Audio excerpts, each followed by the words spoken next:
Alumnas y alumnos, sean bienvenidos a este programa. Qué bueno que nos ven desde sus casas. Esto es Aprende en Casa, una propuesta diferente para que desde su casa ustedes puedan acercarse a los contenidos de las asignaturas y áreas de segundo grado. Ahora es momento de entrar en materia. Una vez conquistado el territorio mexicano, los españoles debieron reorganizar la estructura de gobierno, por lo que introdujeron cambios a nivel económico, político y religioso. Les pedimos que reflexionen sobre todo lo que pudo haber ocurrido durante 300 años. ¿Y saben por qué a este periodo se le conoce como el Virreinato de la Nueva España? Veamos lo siguiente.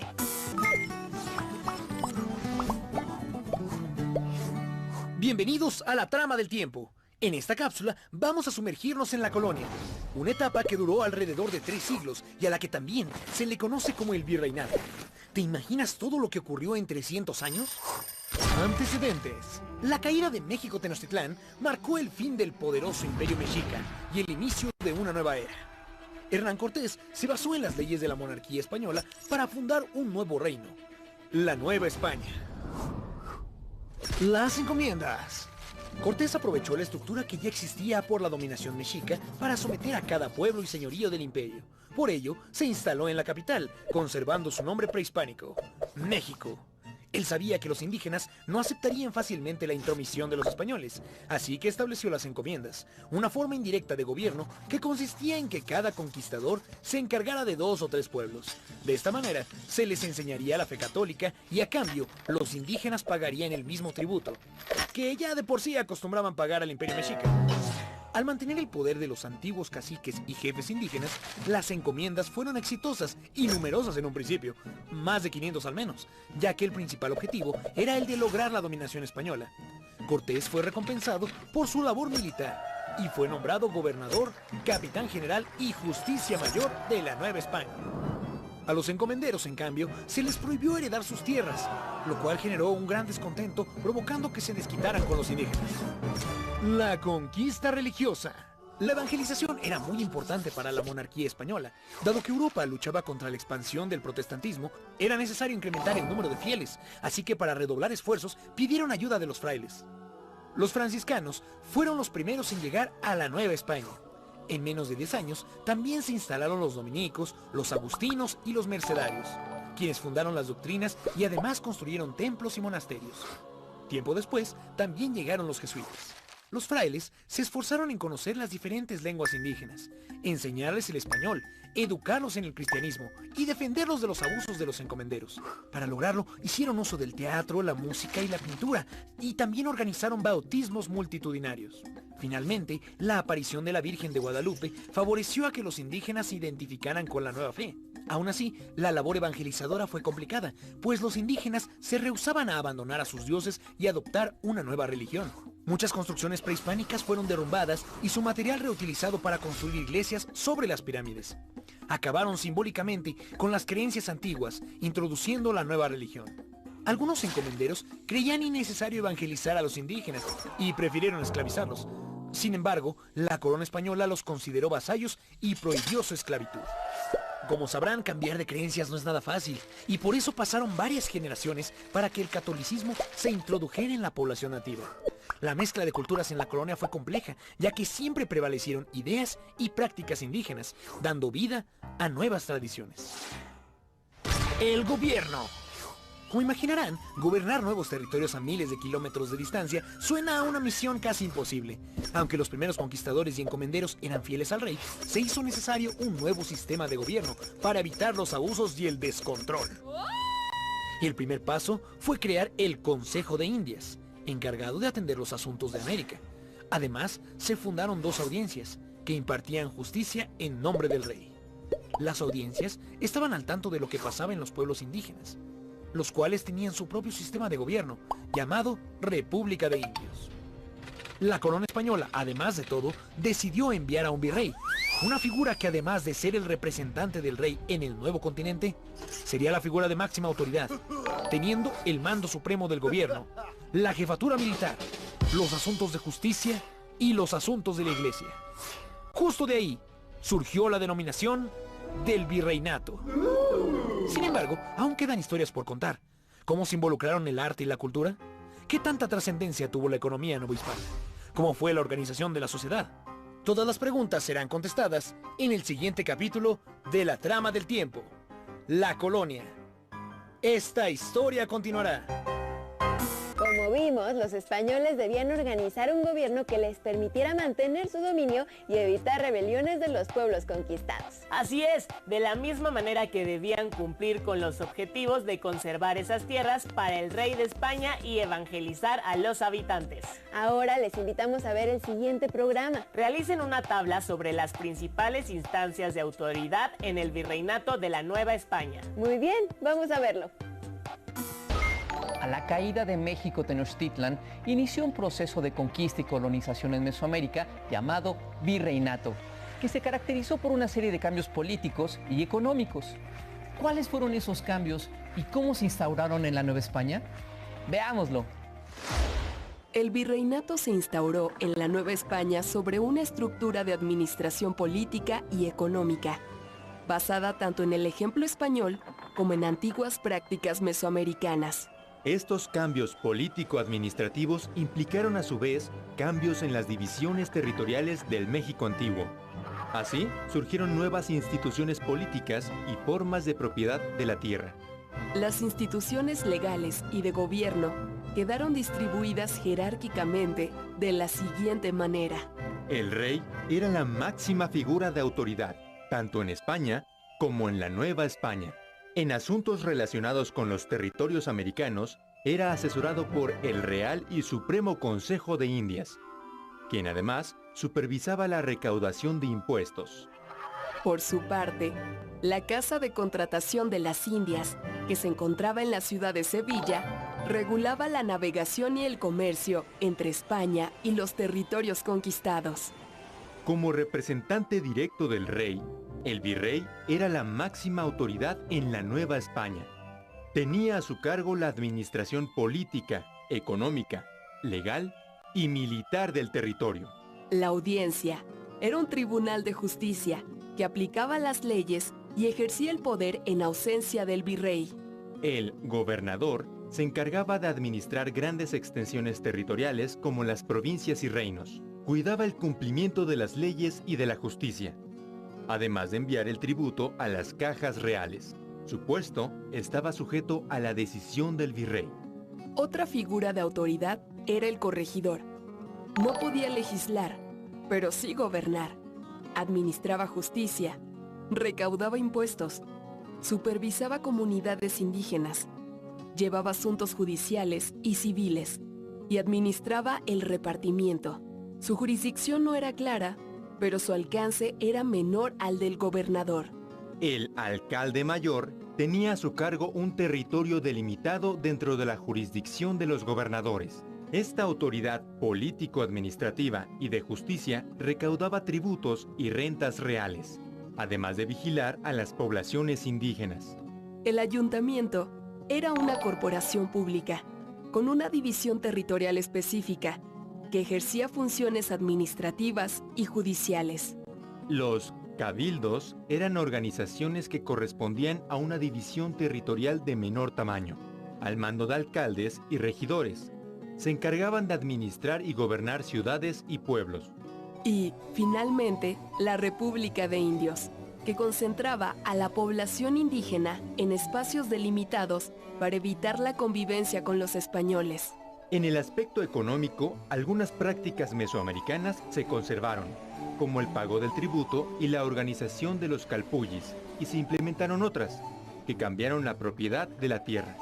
Así, el tributo, tal y como lo hacía la Triple Alianza, se recibía mediante trabajo o en especie, sobre lo que generaban las tierras sin implicar posesión de las mismas.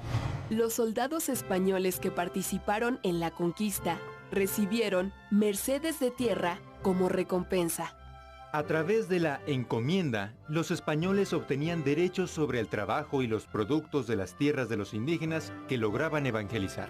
Por medio del repartimiento, los indígenas eran trasladados de sus poblaciones de origen para trabajar temporalmente en la agricultura y en la minería a cambio de un pago.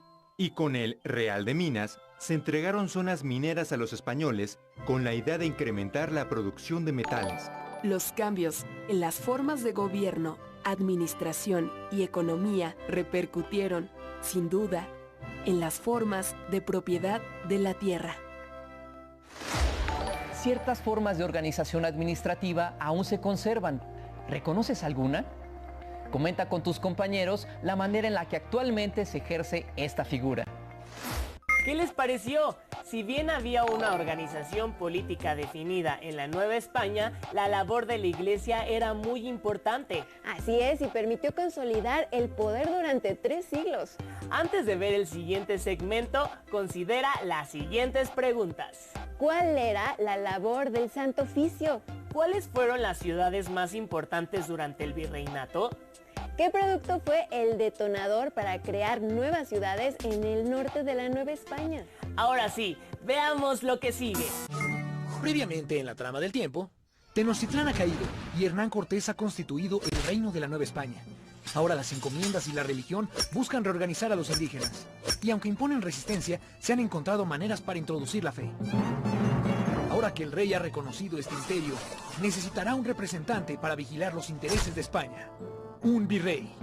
Ha comenzado el virreinato. Ahora, sean bienvenidos a la colonia. Parte 2. El gobierno. Aunque había un virrey, la Iglesia Católica también ayudaba en la labor de gobernar y ejercer justicia a través del Tribunal del Santo Oficio. Como los indígenas apenas aprendían la religión católica, estaban exentos de castigo. A estas alturas, parecería que el virrey tenía todo el poder, pero sus alcances políticos eran limitados. Incluso uno de los virreyes fue derrocado en 1642. El rey de España constantemente enviaba inspectores a velar por los intereses del reino. Y para gobernar con mayor eficacia, el territorio se dividió en provincias gobernadas por un alcalde mayor. Con el tiempo, surgió otra forma de dividir el territorio a través de partidos. Los poblamientos más grandes recibieron los rangos superiores de ciudad o de villa y tenían su propio ayuntamiento, en el que se agrupaban a las autoridades, encargándose de construir urbes a imagen y semejanza de las españolas.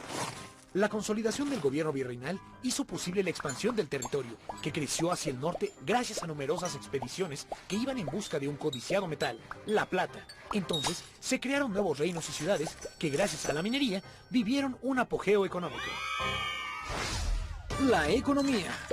Nueva España era rica en plata, eso lo sabemos, pero también se comerciaban otros productos, como el cacao o la grana cochinilla, con la que se teñían las telas de un color rojo brillante.